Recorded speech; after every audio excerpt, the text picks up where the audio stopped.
sesgo promagnate. Tiene el sesgo, lo contiene, está diseñado, ya lo expliqué hace un momento, no lo había repetido. Por esas cosas que pasan, la finca del doctor Dávila Bondani se parceló en 5 proyectos y los llamó, miren ustedes, Campo Grande 1, Campo Grande 2, Campo Grande 3, Campo Grande 4 y Campo Grande 5. Pues ese era lo que le autorizaba las normas que le dio el doctor Arias. Y uno para la señora, uno para el hijo, otro para la hija y otro tal. Bueno.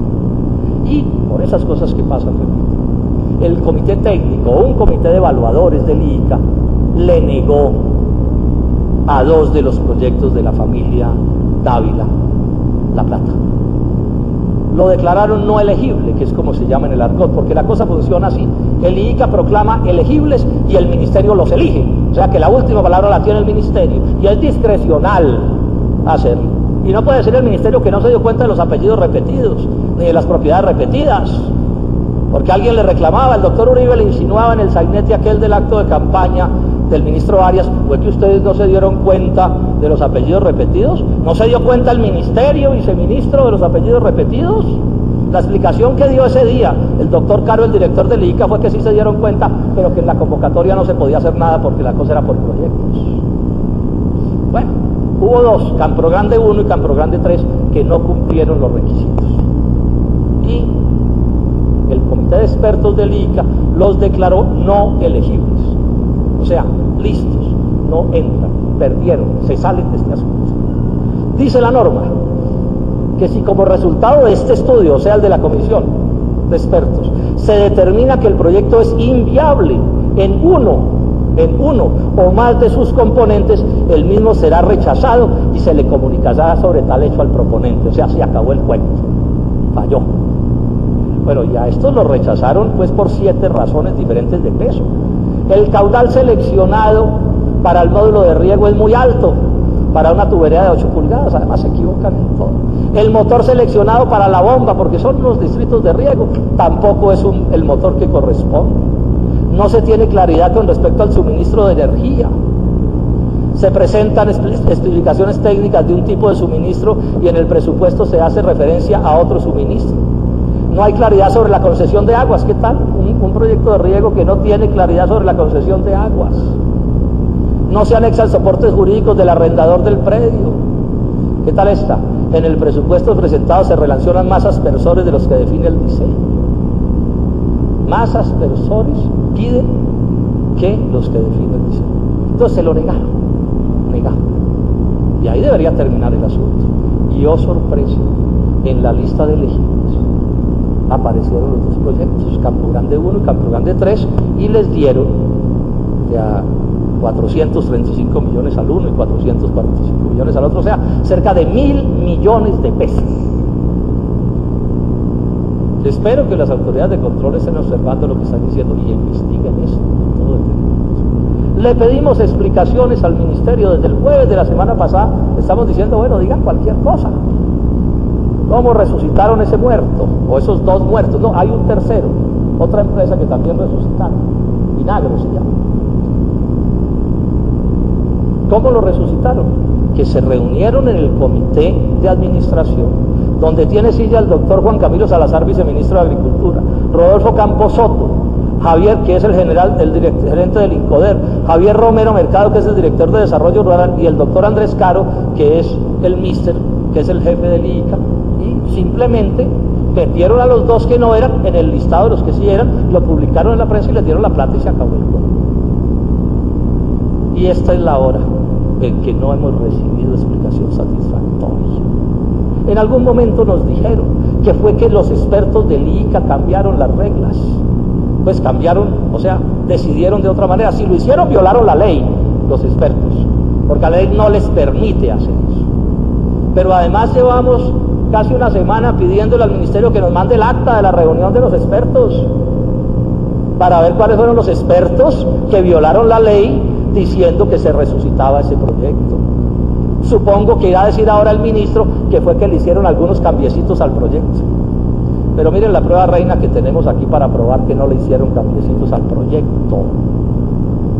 No le hicieron cambiecitos al proyecto, no se los podían hacer. pero además no se los hicieron y la prueba es muy simple. En la propuesta de ellos, el valor total era de 551, me estoy refiriendo particularmente al caso de Dávila hijo, de Juan Manuel Dávila Fernández de Soto, porque nos faltan papeles para acabar de constatar los otros casos. Le dieron o le aprobaron, o es lo que vale el proyecto, 551 millones de pesos, fue lo que él planteó inicialmente. Aquí tengo todos los papeles. 551 millones 436.281, el que hundieron, el no elegible. ¿Y saben cuánto vale el proyecto del sí elegible? Exactamente la misma suma, 551 millones 436.281. No lo podían modificar, pero si lo modificaron, qué curiosidad, la suma de los dos les dio exactamente lo mismo, hasta con el último pesito de los 281. La acusación que yo hago aquí es que de una manera dolosa, ilegal, violando la ley, convirtieron elegibles 2 o 1 o 3 proyectos que eran inelegibles. Y esto es un hecho de extrema gravedad, señor presidente. No hay mecanismo que permita resucitar proyectos. Hay un mecanismo que está en las reglas, que es para aplicar antes de la definitoria del no elegible, y es que pueden adjuntarse algún papel que falte, pero antes de la declaratoria de no elegible, ministro. Espero que no vaya a decir que sí es posible cambiarlo, porque se empiezan a meter en honduras legales. Pero además, vamos a suponer que no es ilegal, solo en gracia de discusión, porque la ilegalidad es manifiesta, pero supongamos que no es ilegal. Ustedes tienen discrecionalidad para definir. ¿No se dieron cuenta que eran 2 proyectos más de los Dávila? ¿No se dieron cuenta que se estaba concentrando la plata? Que después salió el ministro a decir que es que eran unos zampones esos empresarios que le habían hecho un conejo al ministerio, y tienen la desfachatez de presentar ahorita que es que un proyectico de ley para impedir que esas cosas sucedan. No, si es que lo calcularon para que sucediera. No nos confundan más a la opinión, que sabemos exactamente qué es lo que está pasando aquí. Hay una lógica plutocrática y corrupta, es lo que estoy mencionando en este caso. Concluyamos, señor presidente. Yo entiendo que ya el doctor Uribe sacó el látigo burocrático y dio orden de respaldar al doctor Fernández, pase lo que pase. Y hay de aquel que se atreva a discutirle al Mesías, pagará en contratos y en burocracia su osadía.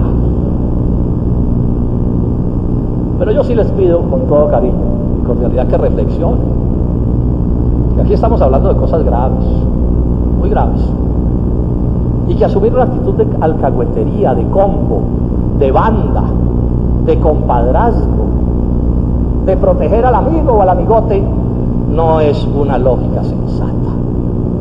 Y particularmente se lo digo al Partido Conservador. Demasiados escándalos de este tipo por cuenta del Partido Conservador, el partido que se proclama que es que el amigo de los campesinos de Colombia, a quienes les están dando este tratamiento. Pero como probablemente a mí no me crean porque soy del polo, les voy a leer la opinión que tiene sobre esto Monseñor Jaime Prieto, el obispo de Cúcuta, uno de esos obispos que enaltece su magisterio. Envió una circular a la opinión pública, ofendido el monseñor, y en la circular cuenta cómo él anda haciendo bazares y vendiendo empanadas, él en persona, para conseguirse unos 100 milloncitos de pesos para respaldar a unos agricultores que se mueren de hambre en el departamento de Norte de Santander, cuando se tropieza con Agroingreso Seguro y saca esta circular, cuyo título es esto: Agroingreso Seguro, cínico y descarado, dice monseñor senador Núñez Lapeña. Agroingreso Seguro, cínico y descarado, dice un monseñor. Un momentico, ya el senador, vamos a darle otros minutos para que concluya su... Y agrega monseñor: se destapó esa olla podrida de Agroingreso Seguro. Lo más triste de todo es el cinismo con que se trata de justificar el